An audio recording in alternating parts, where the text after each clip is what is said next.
আজকের গল্প লোভে পাপ। কলমে শেলি ভট্টাচার্য। আর কতক্ষণ ঠাকুর ঘরে মুখ থুবড়ে পড়ে থাকবে? জলখাবারে কিছু পাবো নাকি? 10টার সময় ঘুম থেকে উঠে গনগনে মেজাজে বলে উঠল শঙ্কু। এলাকায় প্রতাপশালী প্রমোটার রবিনের ডান হাত সে। এই তো আসছি, ক্ষীণ স্বরে উত্তর দেয় সরমা। তারপর আধা ঘন্টার মধ্যে লুচি তরকারি এনে স্বামীর সামনে পরিবেশন করে দ্বিধাগ্রস্ত মনে দাঁড়িয়ে থাকে পাশে। সারাটা দিন লোক চড়িয়ে খাওয়া শঙ্কুর চোখে আড়াল হতে পারে না সরমার সরল চিন্তিত মুখাবরণটি। সে তার স্বভাবসুলভ ঝাঁঝালো গলায় বলে ওঠে, মনের মধ্যে না রেখে বলেই ফেলো যা বলতে চাও। শেষে বেরোনোর সময় প্যানপ্যানানি শুরু করলে আমার মটকা গরম হয়ে যাবে।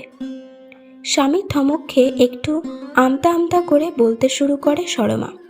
বলছে কি, আমরা একটু মুনিয়াকে নিয়ে সাই বাবার মন্দিরে যদি যাই। কেন? গত পরশু মিনুদি এসে বলছিল ওর দাদার অসুখটা ওখানে গিয়ে একেবারে সেরে উঠেছে, খুব জাগ্রত নাকি।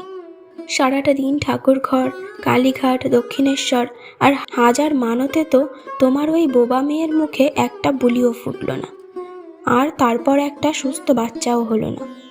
তোমার নাকি কি সব আজব অসুখ, যত সব জুটেছে আমার কপালে। পাশের ঘরে মেয়ের কোকানি শুনে সরমা যেতে গিয়ে পেছন থেকে ওর কানে ভেসে আসে শঙ্কুর কথাগুলো। মরেও না। জানালার পাশে কাঠের মতো শক্ত হয়ে দাঁড়িয়ে থেকে সরমার মনে পড়তে থাকে অতীত বেত্তাগুলো। মা বাপ মরা, মামার ঘর থেকে যখন শঙ্কুর ঘরে দুবেলা খাওয়া পড়ার জন্য এসেছিল সে, তার তখন নুন আনতে পান্তা ফুরাতো। তারপর রাজ্যে গদিবদল হলো, আর রাতারাতি শঙ্কুর কুটিল শঙ্কিল রূপ প্রস্ফুটিত হয়ে উঠল দুর্নীতিগ্রস্ত কাজের মধ্য দিয়ে। টাকার লোভে হেন কাজ নেই যাতে শঙ্কুর ছোঁয়া লাগল না। নরক খাটতে খাটতে গুয়ের কীটের মতো একটা পচনশীল ভনভনে ভাষা এখন সবসময় ওর চোখ মুখ দিয়ে ঠিকরে বেরিয়ে আসে। প্রতিবাদের জন্য একটু মুখ খোলার সাহস দেখালেই স্ত্রীর মন ও শরীরের ওপর চড়াও হয় সে। 3 বছর আগেই এক রাতে নেশাগ্রস্ত শঙ্কুর চরম অত্যাচারে সরমাকে অজ্ঞান হতে দেখে 2 বছরের মেয়েটা আতকে বোবা হয়ে গিয়েছিল। তারপর সরমার জরায়ুতে ধরা পড়ল দুরারোগ্য রোগ। মাঝে মধ্যে সরমার মনে হয় বাজারের পাশের বস্তিগুলোর আগুনে পোড়া সংসারের হাহাকারগুলোই আজ সরমার সংসারে প্রতিধ্বনিত হয়ে উঠছে নীরবে। সেই জায়গায় এখন শঙ্কুর নেতৃত্বে বড় বড় বিল্ডিং উঠে গেছে। ইট বালি সুরকির উদ্ধত ইরামতগুলোর দেখভাল করা আর তার পেছনের লাখ লাখ টাকার হিসেবকে বেহিসাবি করার মতো কঠিন কাজ এখন শঙ্কুর কাছে জলভাত। এখন চিন্তা করে সরমা যখন চোখের জলের অঞ্জলি দিয়ে সিংহাসনের সামনে বসে, তখন আতঙ্ক আর অটুট বিশ্বাসের সাথে আরাধ্য দেবতার পায়ে লুটিয়ে পড়ে স্বামীর সুমতি কামনা করে সে। সন্ধ্যার দিকে দরজার কলিং বেল বেজে উঠলে ছোট্ট মুনিয়া গিয়ে দরজা খুলতেই বিনু হাঁপাতে হাঁপাতে বলে ওঠে, তোর মা কোথায় রে?